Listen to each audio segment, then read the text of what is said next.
Yemen Houthi ने फैसला लिया है, ये हूती अब ईरान के समर्थन में आ चुका है। ये वही प्रॉक्सी ग्रुप हुआ। मैंने पहले बोला था हूती भी इन्वॉल्व हो जाएगा और इसके ऊपर भी अभी अगले 10-15 मिनट में मिसाइल आ जाएंगे।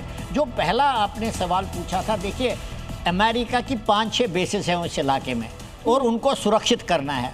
ईरान के पास पर्शियन गल्फ में और उस हूती के इलाके में कुछ शिप्स हैं, छोटे मोटे हैं, और उनके पास मिसाइल्स हैं जो अमेरिकन बेसिस जो हैं बहरीन में, कुवैत में, कतर में, उनको टारगेट करने की कोशिश करेंगे। लेकिन मैं ये बताना चाहता हूँ कि इतना सप्रेसिव फायर होगा, इतना ज़बरदस्त सप्रेसिव फायर, उनको मौका नहीं दिया जाएगा मिसाइल उड़ाने का, क्योंकि अमेरिका के ट्रूप्स इतने ज़्यादा है वहाँ पर, बहुत नुकसान हो सकता है उनको।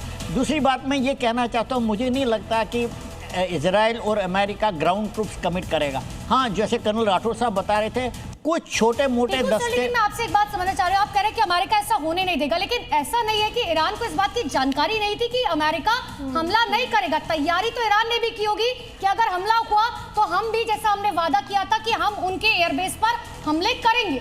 नहीं, हम भी यही सोच रहे थे कि जिस प्रकार से ईरान कंप्रोमाइज़ करने को तैयार नहीं था, बल्कि अभी 2 दिन पहले जो जनीवा में मीटिंग हुई थी उसमें भी उन्होंने बोला कि लेकिन इस बीच बड़ी खबर, ईरान ने बड़ा पलटवार किया है। क्या पलटवार है बताते हैं। इजराइल पर मिसाइल दाग दी गई है ईरान की तरफ से, तुरंत पलटवार किया।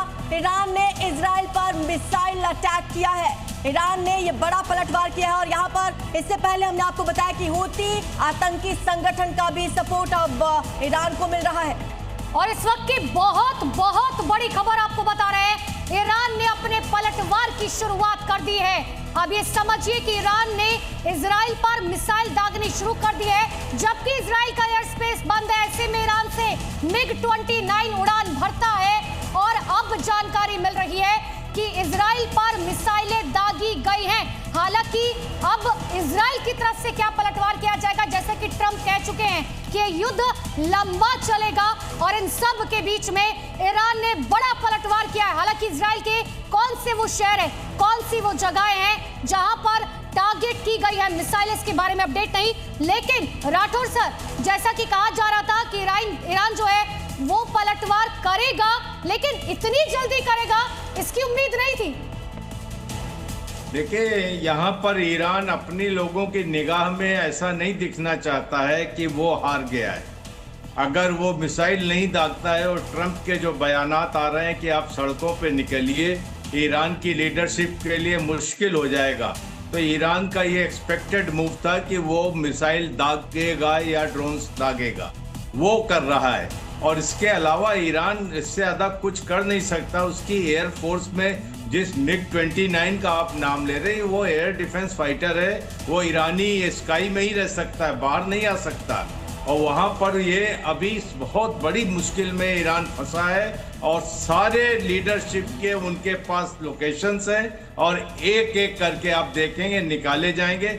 बहुत अगर इन्होंने कंसेशन दिया है अमेरिका ने और इजराइल ने कि आप देश छोड़ के चले जाइए। सच में आपसे एक सवाल पूछना चाहती हूँ, क्योंकि अब जब ईरान ने पलटवार शुरू कर दिया, जो हम सबसे पहले जी न्यूज पर बता रहे हैं, आपको लगता है कि ईरान इजराइल और अमेरिका के साथ ज्वाइंटली जो ऑपरेशन शुरू किया गया वो खड़ा हो पाएगा ईरान कहीं ना कहीं इजराइल और अमेरिका के सामने?